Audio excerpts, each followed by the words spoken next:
Shalom, shalom, peuple de Dieu. Oyo, boza kolanda biso na site na biso ya Sentinelle TV,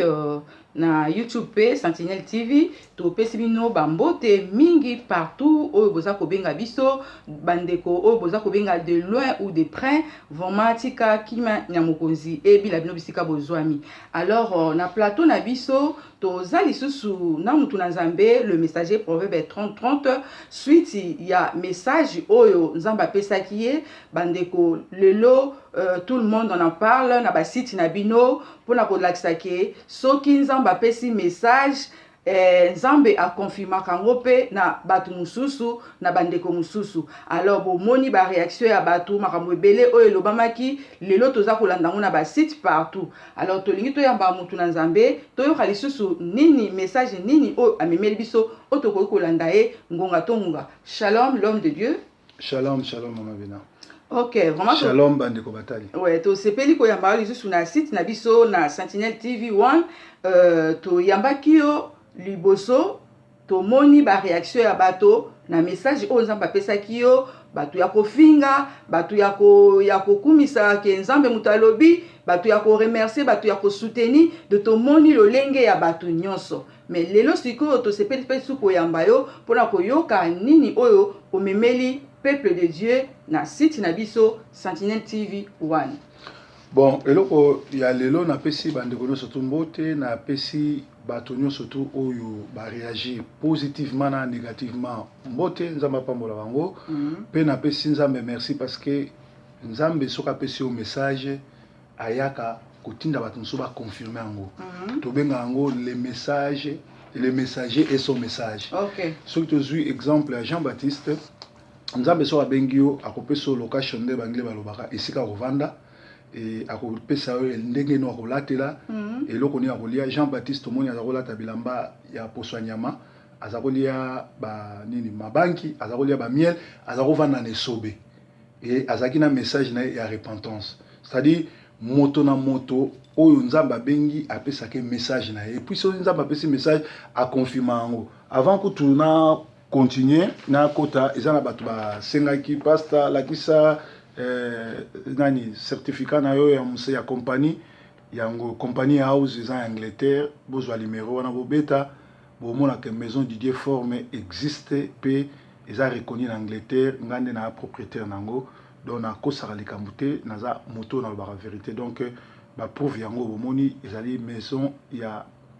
oyo naza nango awa donc yango wana donc ezali prouve nazo kosate pe na batu oyo ba benginga belé pona kabela bango mbongo au fait na kabaka mbongo na poto te na kabaka mbongo na Afrique esika batu baza bola na ba orphelin na bo primé ba ali mais awa na poto nazo sala eloko moko mutu nyo surtout o aza na problème ya immigration ba kataye aide ba pesa ke sumbongo te ba azwaka suli futa te azwaka sunda ko taza na avocat te akota en contact na nga na ko aider na lobi il faut aya na ba preuve aya na preuve ke ba futa ke sute aza ngesika kolala eza musala biso ba pasteur futo sala ko zwa bato wana en charge mais lelo esa ma sute donc lobi le message et son messager na bandaki les messagers ya obi wana ina zonga les messagers et son message ya wana lingi sikoyo olobela biso peuple na Nzambe tozolanda message nini lisusu na ngongo oyo o peuple bazoko zela biso kobenga partout nini oyo memeli biso etake le messager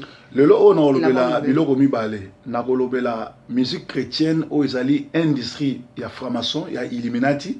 mutu nyonso to azosala musique chrétienne lelo o atekaka ba CD ba DVD azosalela Nzambe te akota déjà na franc-maçon na Illuminati boye ba mona ndenga olata tu na pesi ndeko oyo ya ivoirien ya Jésus-Christ TV merci mingi po a illustrer yango alakisi ba Lady Gaga tout et puis a confirmer message oyo na lobaki pe na pesi producteur ya Mowe merci mingi ndenge aye bato bele ba bengi azo ba esprit Nzambe nde tindikiye a confirmé makambo nga na lobaki donc Dieu est derrière tout ça Nzamba derrière wana et puis et sali bien pour bato ba commencer na pardon bato ba komi kolela masumu na bango tout et tout voilà tozoki omoni nga na bandaki liboso na Kinshasa message na nga na bandaki na Kinshasa na lalisa Kinshasa KO na ba ko dénoncer ba faux prédicateurs alors parce que soki toke na nini na acte des apôtres Actes des Apôtres 20. Donc, na Actes des Apôtres 20. Au moment un message mobilisé dans Actes des Apôtres 20, 28 à 29. Et je sais Natangango. Actes des Apôtres 20. Et le Biboui. Tobandi na 28 à 29. Prenez donc garde à vous-même et à tous les troupeaux sur lesquels le Saint-Esprit vous a établi. Évêque est l'accès ancien. Ok. Il y a un mot bishop en anglais. Bishop est l'accès ancien. C'est-à-dire, pour paître l'église de Dieu qu'il s'est acquise par son propre sang. Église en Nzambe Oyo, Saint-Esprit a pesio bandimi, Nzambe a sombango na makila na ye. A sombango na mbongo te, a sombango na Golgotha na pri ya chair ya passe. Alors, soki yo Nzambe atindi yo au paître ba brebis, au rendre compte. Mais Nzambe il faut prendre garde, parce que Nzambe azotala yo pe a rejuger yo. Biso tout au rendre compte na ba troupeau moko na moko mondimi alandaka nga, mondimi ya kana église nanga, mondimi alandaka ba vidéo nanga, na ko rendre compte na vie chrétienne na ye. Pe na 29 balobi, je sais qu'il s'introduira parmi vous après mon départ des loups cruels qui n'épargneront pas les troupeaux. Et qu'il s'élèvera du milieu de vous des hommes qui enseignent des choses pernicieuses pour enseigner les disciples après eux. Veillez donc, vous souvenant que durant 3 années, je n'ai cessé nuit et jour d'exhorter avec larmes chacun de vous. Les apôtres Paul a commis pemena okufa, a commis couper sa disciple message à l'obi, beau veiller. Ba loup ba kokota ba loup wana ba cruel ba ennemi ba koya na kombo ya Yesu na Bible mais bazali ba franc-maçon baza ba ennemi à parole bit na bango yali ba si ba pengwa ba si ba bunga ba lingi ba entraîner groupe abatu yango moni to moni année au mikolonio surtout le cas bato balobi baza ba père de réveil ba père de l'église bango surtout ba koma ba franc-maçon bango surtout ba koma ba sataniste alors ba simbi kisi ba simbi soloka ba lingi ba entraîner groupe abatunyo surtout oyo bazoke na bango donc na bandaki na Kinshasa na ba révélation ba poitalase na beta masolo oyo na beta ba sindi bato bayebi na TV na Kinshasa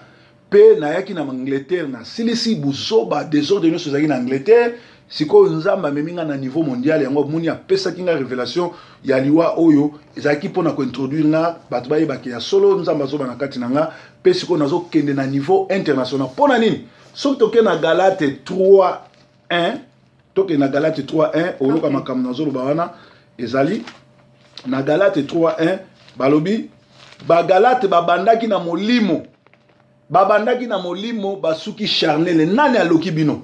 C'est ce qui se passe lelo l'église en Kolo, ya Congo. Église ebandaki na esprit, lelo église eza charnel. Bayeba kandenge ni mutakomi charnel, bayeba mutakomi charnel ne lateli na ye. Soki musicien mokili akomi na talako. Soki musicien ya Nzambe akomi na talako. Soki musicien ya Nzambe akoti na studio azobwaka bato. Soki musicien Nzambe akomo bimana ba producteur. Soki musicien Nzambe akomo ko betsa concert akofuta mbongo Bible lobi bato nyoso bazoyepa na nga baya ya ofele. Mutunyo surtout asalaka ba concert payant. Mutunyo surtout atekaka disque ya Nzambe. Mutunyo surtout asalaka album ya Nzambe mais azoteka mbongo azotia na poche azali franc-maçon azali banda parce que l'œuvre Nzambe zandeni. L'œuvre Nzambe ali osali musala Nzambe. Osali concert za ofele mais osengi offrande. Osali disque no le rebimi olobi bon. Disque o ne rebimi na koti na studio na futi mbongo tout mais les réseaux tekama na rejoa sur 100% par exemple les disques PCO $50,000 aujourd'hui $30,000 au investir en on a aider ba orphelin ba opprimé ba bola bana balabala aujourd'hui 30% donc yambo wana 70% au tient on a ba œuvre Nzambe 30% ya yo parce que il faut couvrir ba frais ya enregistrement tout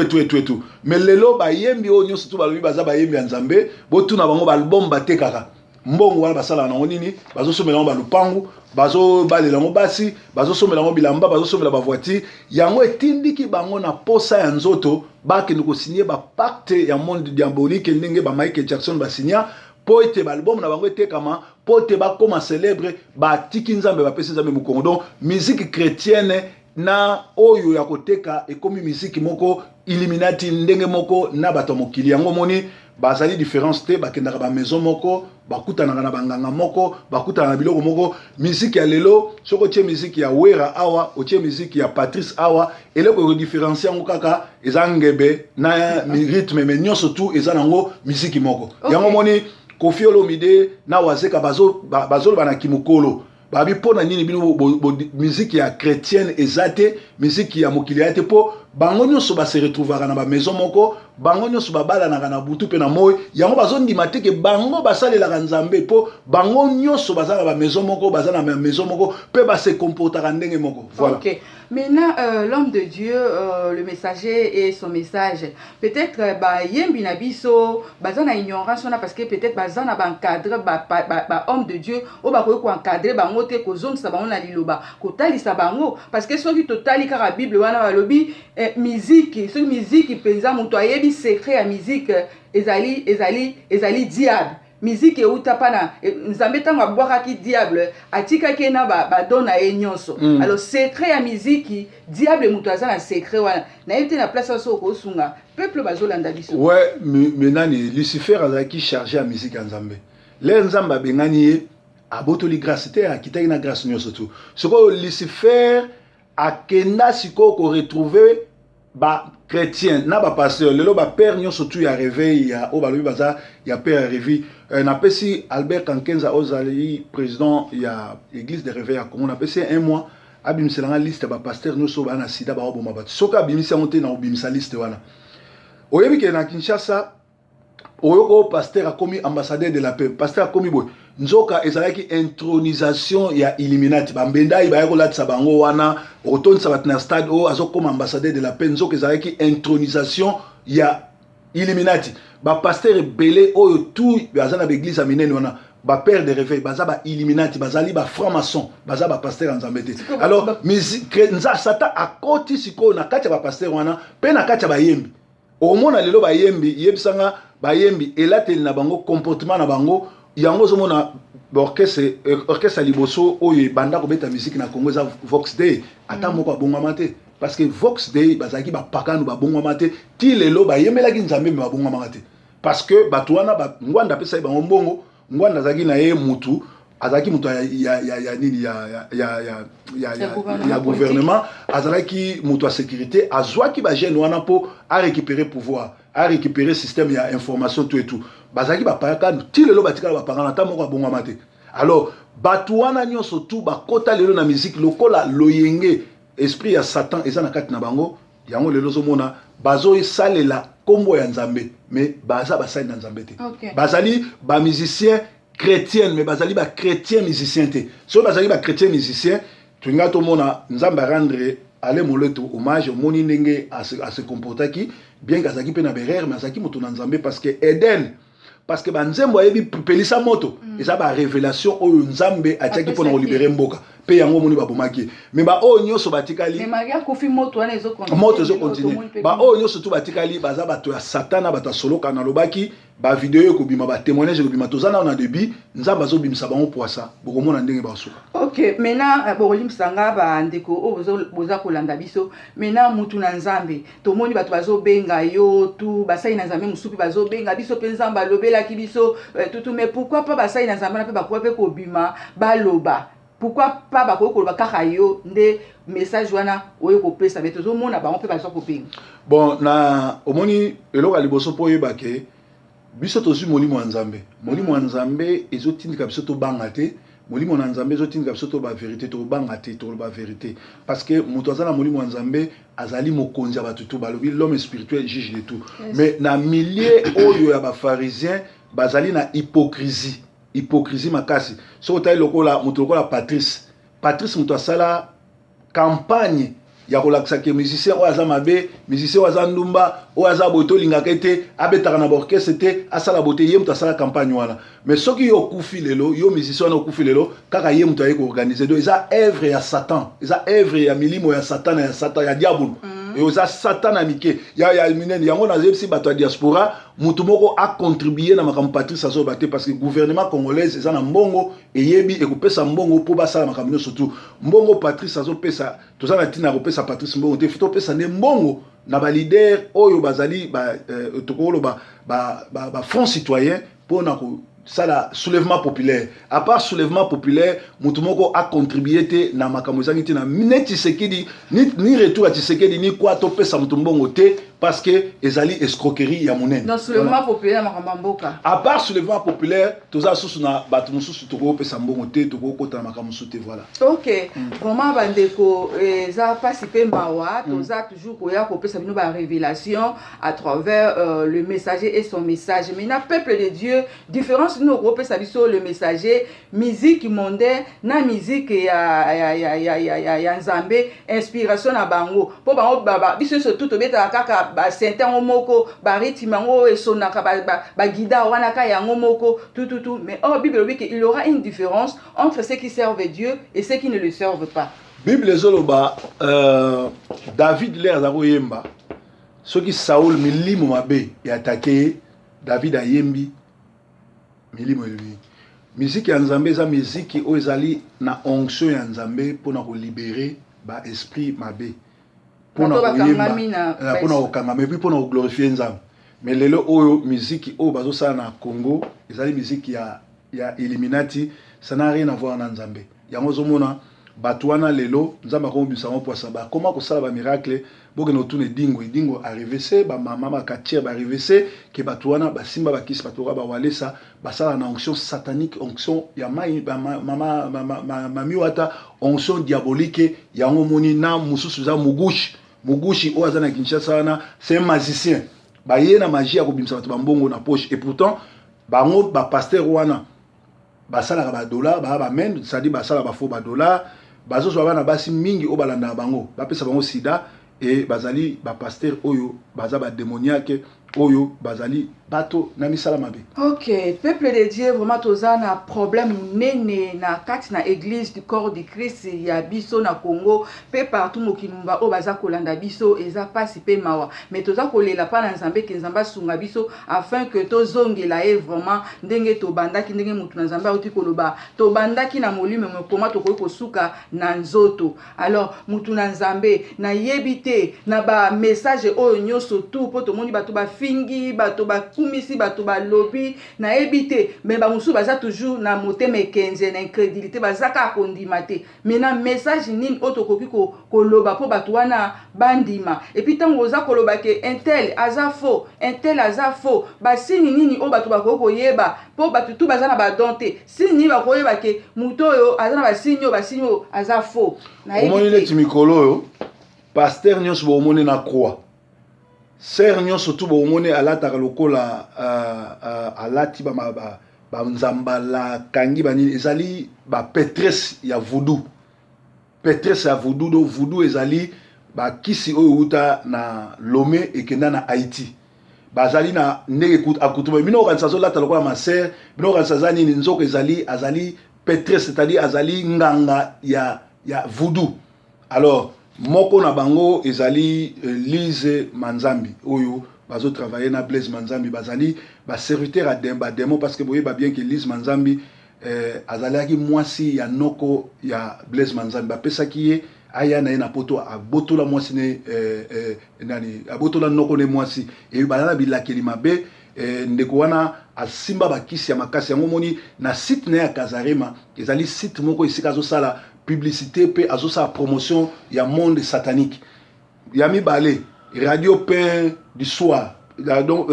radio pain du soir ezali radio moko satanique ezala ba démon et pe ça va ba démon. Alors bato nyonso tozo mona tozo neti ba pasteur tout basali ba déclaration ya kofinga nga ya kosala ba vidéo contre na tout et tout bazali ba pasteur satanique ba pasteur maçonnique tozo neti na Bruxelles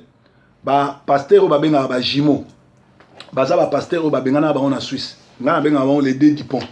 bazali ba PD et puis bazali bato misala mabe bazali bato oyo baza ba collabo et puis bazali ba neveu ya Kanyama so uti Kinshasa ye na Bruxelles bango bazwaka ba komba bandimi na bango ba ke ko louer en hôtel po Kanyama ala la kuna et puis basali ba aventure ba pesi ba maladie pe ba démon na bana basi ebele na Bruxelles wana. Dernière victime na bango ezaki mwana ya Mutshepele ba yibaki même jeep oyo mulunda kende ko botola na Kinshasa donc baza ba démoniaque batamisala mabe oyo bazo sali ba désordre na ba vie bato bas vandi vraiment na kati ya fief ya Satan donc ba jimo wana mibale et puis ba pédé ba bima bango mibale baza ba pasteur mais ba pédé et puis bazo kabola Satan donc bazali bato misala mabe oyo tozo benga ba dipon oyo omoni bango tout ba telemi ba o soutenir pour bango nyonso tout baza na kati ya misala mabe.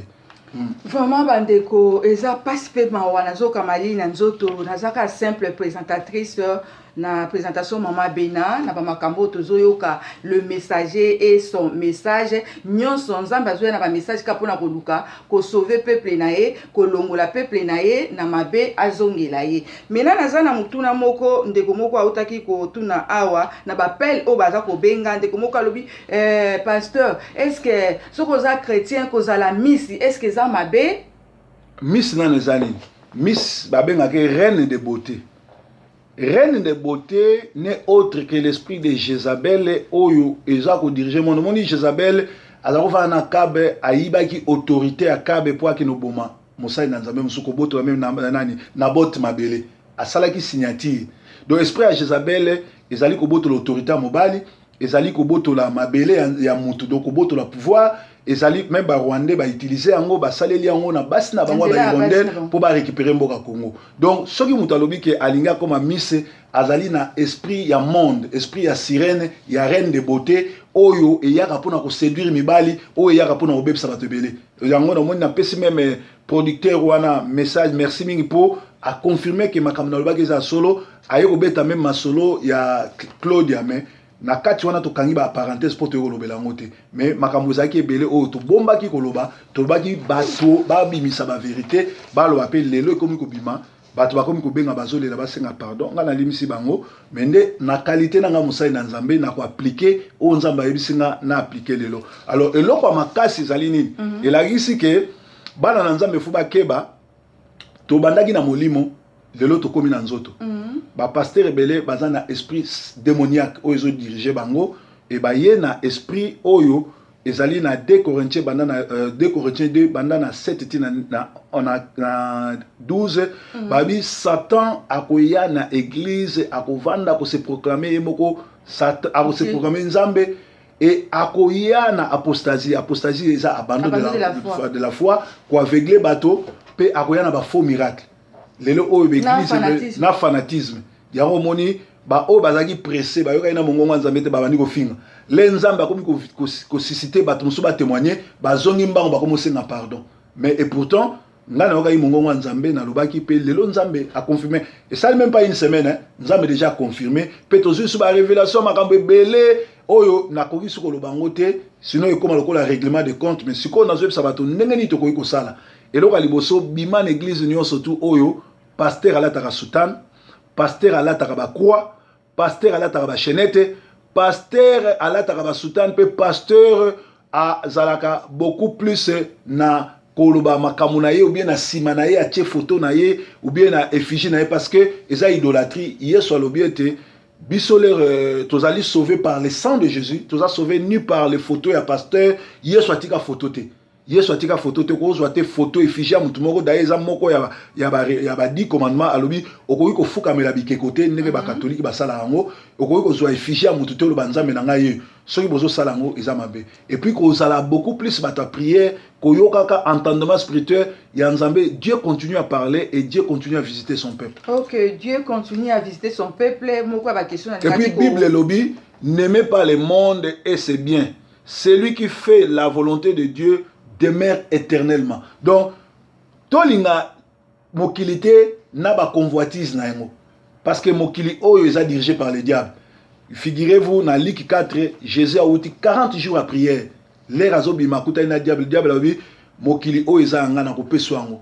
Soko fuka melinga na kopeso yango. Lelo ba yembi mingi ba fuka meli Satan, likolo ya ba bien, likolo ya matériel, likolo ya ko apparaître. Alors, Jésus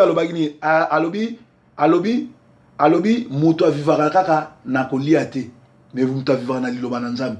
donc mutu avivaka kaka na ba bien matériel te ngana beni bato bayebi nzamba pambolanga mutu kanini na tamboli nango te eloko nini na tamboli te naza jaloux te mais nazwi mongongo nzambe nzamba yebisinga kende ko fongola peuple no miso parce que chaque génération nzambe abimisaka prophète moko pour la génération na ye nangonga o nzambe abimisinga lokola pasteur à diaspora pour na lobela diaspora congolaise diaspora oya batamanga la diaspora oyo ya ba francophone que musala onga nazo sala mais nazana ranking na mutute. OK, ozana ranking na mutute question sona ngana tuna yango wana parce que mingi bino bat nazambe bote ya biso bénédiction na lingi vraiment o ecclésie biso o sunga biso bénédiction o nzambe aza kolobela biso ezali bénédiction physique ou ezali bénédiction spirituelle o sunga biso nango.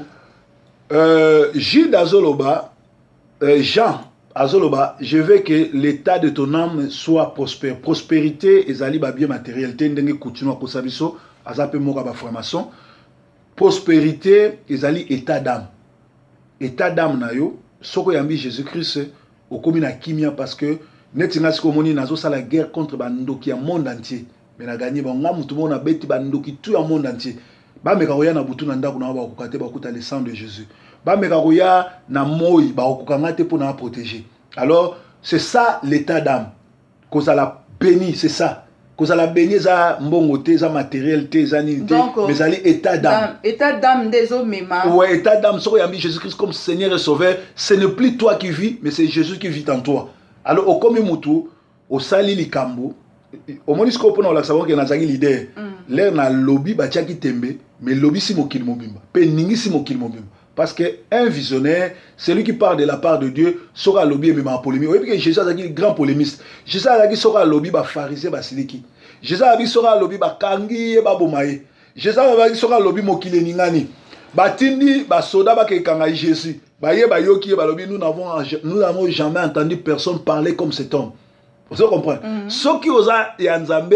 bateau ba koya po ba finga bateau ba koya po ba menacer ba bité. Muto yo azoloba autrement moni muto abenga inga lobi yo vivra lokola batu mususu. Oui, nous sommes dans ce monde mais nous sommes pas de ce monde. Ngana ko se confier na vivre lokola binoté. Na ko vivre lokola batote ngana des fois na la na matina bis na zo tambola na gare voiture libanda. Ozomon na mataka na bis na mataka na train na tambola. So il faut na zo voiture na zo. So il faut na tambola makolo na tambola. So il faut na zo train na zo train. Mais batu musu ba yebité ezali humilité. Donc oyo l'humilité précède la gloire. Tant que tu as toujours l'élaxité que tu as mis à ma baie ou tu as jaloux, mais tu as battu dans Zambé, tu as dit mon Zambé, il y a mon Zambé justifié ça tout ça. OK. Qu'est-ce que moi on peut bande musu ba poser ba bi ba père des rêveurs bazana Kinshasa oza mwana oti pa na bango okoko lobela bango ndengwa te parce que oza mwana na ebité na place wana etaki mwana ndenge eza question na ndinga lobaki que yo ozali mwana et pas na ba père spirituel oyo baza na Kinshasa bango nde batu babimisi yo. Tanga na mukanda na Nzambe omona ke apôtre Paul atika omona Jésus te. Amona Jésus par révélation. Aye kovanda akuti Pierre, pilier de l'église. Na okoma verset on a sé à émission bo tanga ngo verset wana. Akuti Pierre azo vivre na hypocrisie, a telemela ki Pierre. No évangile soki nga na lobi o nzamba lobeli nga te pona bango nga na kokufa. Nzamba oboma ngai pe masumu na bango kota na mutu nanga. Comment yo koloboza pasteur oza na sida ozo kabara ozo boma bato. Comment yo koloboza pasteur ozui kisi ozo entraîner bana. Comment yo koloboza pasteur ozo sala ba vanti ozo sala ba mbongo. Un pasteur sala ba mbongo te, un pasteur asala ka musala e ofele nzambe atindaki ye apambola. Nga nazelaka te mundimi apesa nga mbongo, nazelaka te mundimi apesa nga dîme, nazelaka nzambe atindanga na musala pambolanga. Et voilà comment je suis béni parce que soko saleli nzambe, nzambe alobi David alobi, nazalaki elenge na koli na moni moyenge beni akufa kanzala te ni bana. Moyenge beni azanga te. Moyenge beni alelaka te. Lelo okomona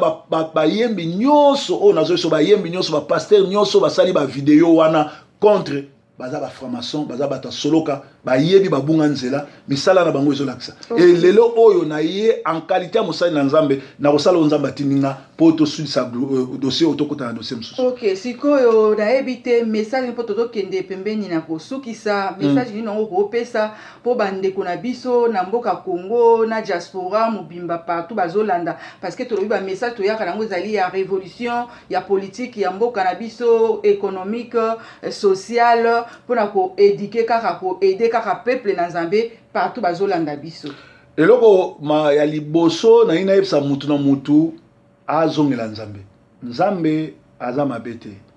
Nzambe aza musika te. nzambe aza na biso oyebi ke lelo eza na bato ebele à travers masolo oyo naye kotala ke bato ebele basambelaka maintenant ayoka mongongo ya nzambe te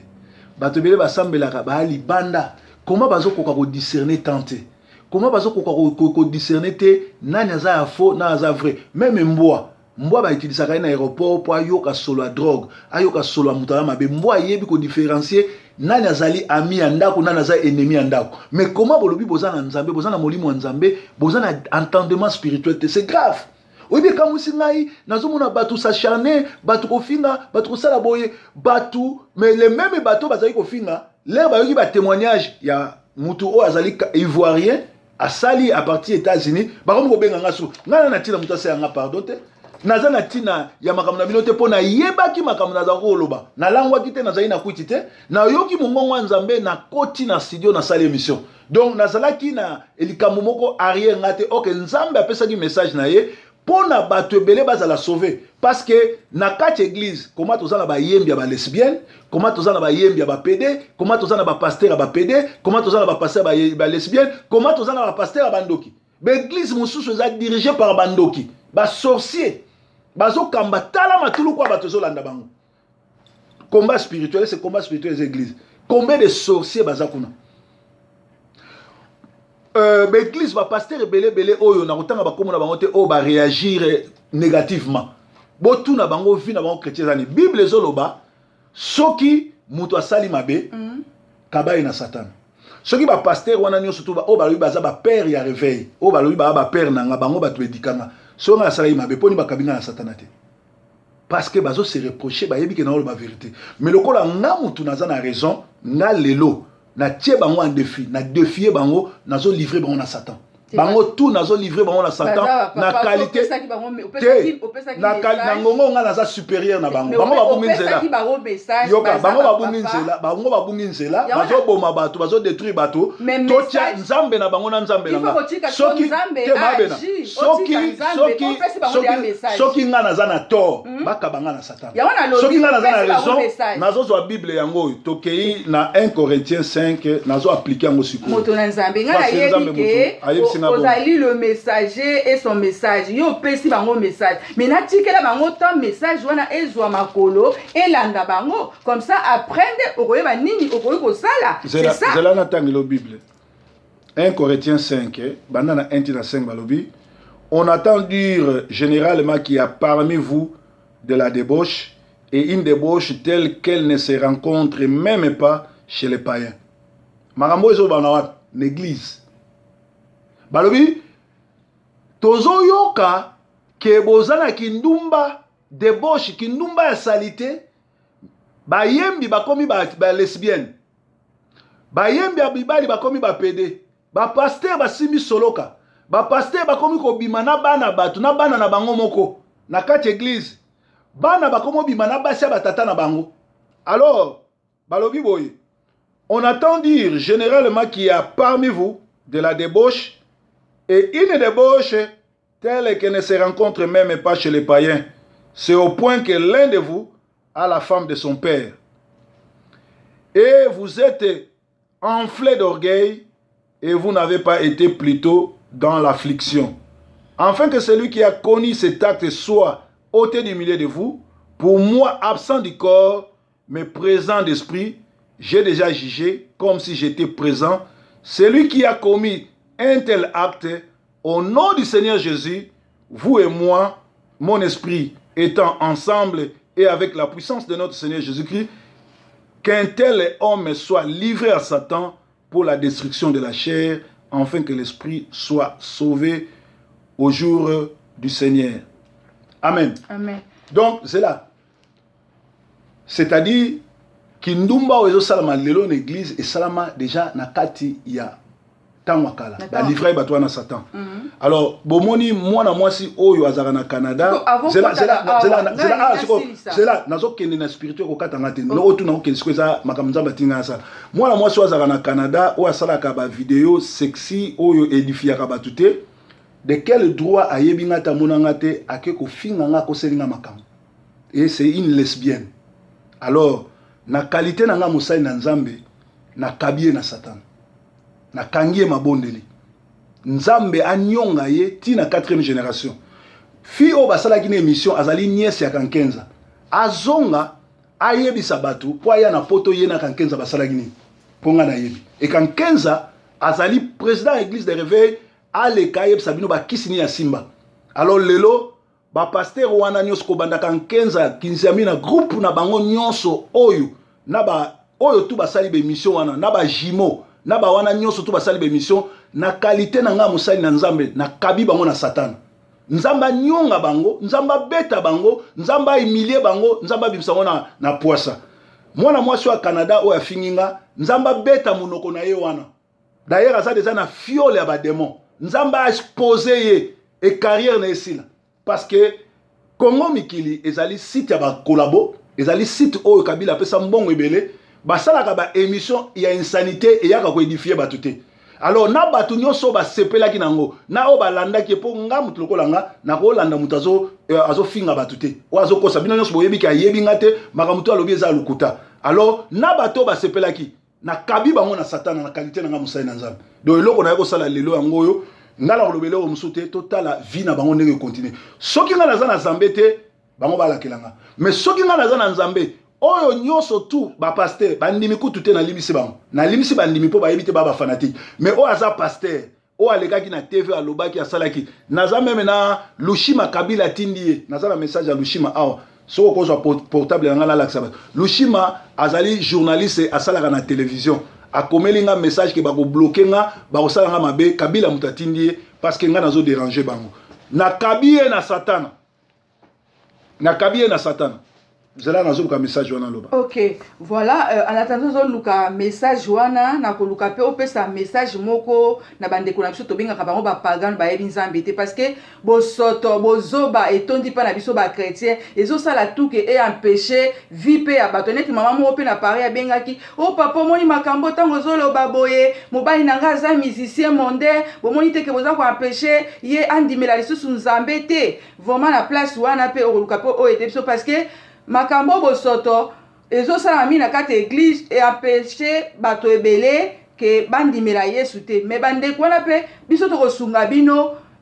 shit ya mutu et empêcher yo te ke ondimela Yesu po lole ezali lifelo pe ezali vi oyo mutu azosala wana eza ya ye yo pe oza na vi na okokoloba te nga na kosambela te po pasteur wana te pasteur wana yende ye yo pe oza yo alors bozoba oyo esalami les salama et empêcher yote to ebi ke même bible c'est biso lobi ke mbuma malamu na mabe nyonso ezesika mo menzambe moko ayebi akopikola ngo mais mabende leki mingi esali e dominer malamu mais bato malamu pe bazali ba Didier oyo forme o bato bazobenga ba Didier fo bazaki pe ba pagano o bazaki na monde wana ya musique mais lelo oyo tozomona ba révélation nzamba ye kopesa bango lelo baza kolobela biso lelo bima ba tozobenga ye le messager proverbe 30 azali pe moko azaki na monde ya musique wana mais lelo tango akanga ebele kutu babande ko ba oto le tozo ndenga ye na Yesu wana azokosa na kozongela ne musique ya mokila ozongela na ye na production na ye ba makamba mokila ozongela mais non nzambe tango abengi ye akomi ko corriger ba oyo to badai ko mona bango nde baza ba saint bango nde liloba mais nzamba ponika ka ba Paul yango bato suto omona bato bakondimela mutu lokwa wera lelo oyo wera soki andimeli Yesu penza apesi bomoi na ye akosalela nzambe na 100% parce que awuti na monde mutu lokwa edingwe nga na félicité ka edingwe parce que edingwe aza sincère atalisaka identité na ye ndenge azali mais biso toza mingi ba hypocrite tolobi tozosambela mais tozoyebana te likolo moko na kati likolo moko libanda tozoyeba position te yango esengeli na biso to briller vraiment en attendant mutu na Nzambe azoluka ba contact wana bandeko zosala pasi nga mutu nazo ko présenter émission oyo nazo sentir nazo lenga nazo sentir même mutu na Nzambe azoloba na ndenge Nzambe azoloba ezoko lengisa ezako sala pasi ezosala chair de poule ozomona alors yango ezosenga na biso tozonga parce que batao tozokende ta nyonso oyo basigne ezolakisa ndenge ni mutu na Nzambe alobi abi mbwa tomona na baéroport détectaka basolo ya badrogue ya banini mais biso Nzambe apesi alobi toza oyo ye toza identité moko na ye comment tokodiscerne te oyo eza malamu oyo eza mabe et puis la vie mutu akokoya une fois akokoya deux fois mais ezala toute une vie te yo osambelaka ofandeli vie ya masumu balobi muto ya afane via masumu alumbaka solo ya mabe ya liwa ya kufa masumu ebemaka kufa ebemaka liwa ya nzoto pe ya molimo yango bandeko ezosala pasi bamakambo ya boye toluka tozongela nzambe na site na biso soki okoti na YouTube Sentinelle TV 1 obeti kaka na bavideo ebele oyo totunaka okolanda yango soki mpe oke na site oke mpe na YouTube same ezali ndenge moko okobeti kaka na video baémission na biso ekobima okobanda kolanda yango ekoédifie yo parce que toza na baémission socio culturelle éducative politique religieuse économique donc nyonso wana mpona kosunga kaka peuple na biso kosunga kaka mboka na biso kosunga entourage na biso mais ebele toza kaka kocomprendre te tobandaki na molimo tozokende kosuka na nzoto ezosala pasi mais nzambe azobeta kelele azobeta pona kozongisa toujours peuple ne parce que alobi Dieu n'aime pas la mort d'un méchant d'un pécheur mais il veut que le méchant se répand. Tala même ndeko na biso ya je bénis notre je sais pas si c'est un pasteur ou un frère notre site le site de Jésus-Christ TV. Je bénis vraiment les messages parce que Aza ivoirien à parler français. Vraiment le pasteur, je te bénis pour le message. Nous sommes ensemble parce que à bientôt Jésus revient. Mais le peuple de Dieu jusqu'à maintenant, ça faut comprendre que Jésus-Christ message ya Lushima yango. Lushima diante yango botanga non. Et que zo monana. Ouais bamoni. Omoni na kabie na satana pe na pesi message ba rwandais ba robomaye ba rotiele poison pe ba robete masasi aye bango parole ya connaissance ebimi pona Lushima ngwana na moni yesusu José de Londres azo telengana za na molimo ya bitelengana parce que moi si amemaki na poto yo kimaye milimo ya bitelengana osala ke lokote milimo à rond point il faut le kobenganga nazo mona susu nzamba azotalisanga bato ba pagano kobeta Patrice parce que aza muyibi azo sala mabe. Je crois message nazaki nango asuka ngoyo kolo liloba oyo ebimi ezo esika na kati ya bomo ya bandeko na biso basi pe mibali visiter moko na moko ba o baza yo lobi ete mes brebis entendront ma parole et me suivront ba o baza ba brebis no balanda yo to bondeli bona komona excuse. Merci. Ok, vraiment, tu as na souka, message n'a pas que maman, la présentation, ça maman bena, message n'a pas que tout kaka koyo, kate pe tous la distraction, te, ba maman, na lobe la rabino, mingi na émission, on l'appellera femme, biso ba maman de tobo taka, toyo kaka pasi, tous wa fardeau et intercession, ko bon de la pona ba homme de Dieu, ko bon de la pona peuple de Dieu, si tout na moment, oh, tout le monde on en parle, ba to côté na distraction, ya ngoto longa kata la distraction, na to na ngongo et rande ngonga, et singeli ko luka, si longi na zam, ko kota na présence en Zambé, ba oyo nyonso balandi message oyo mokili mobimba partout. Vraiment que le Seigneur vous bénisse. Nous sommes ensemble avec Jésus, nous ferons des exploits. Bye bye, à la prochaine occasion. Bye bye.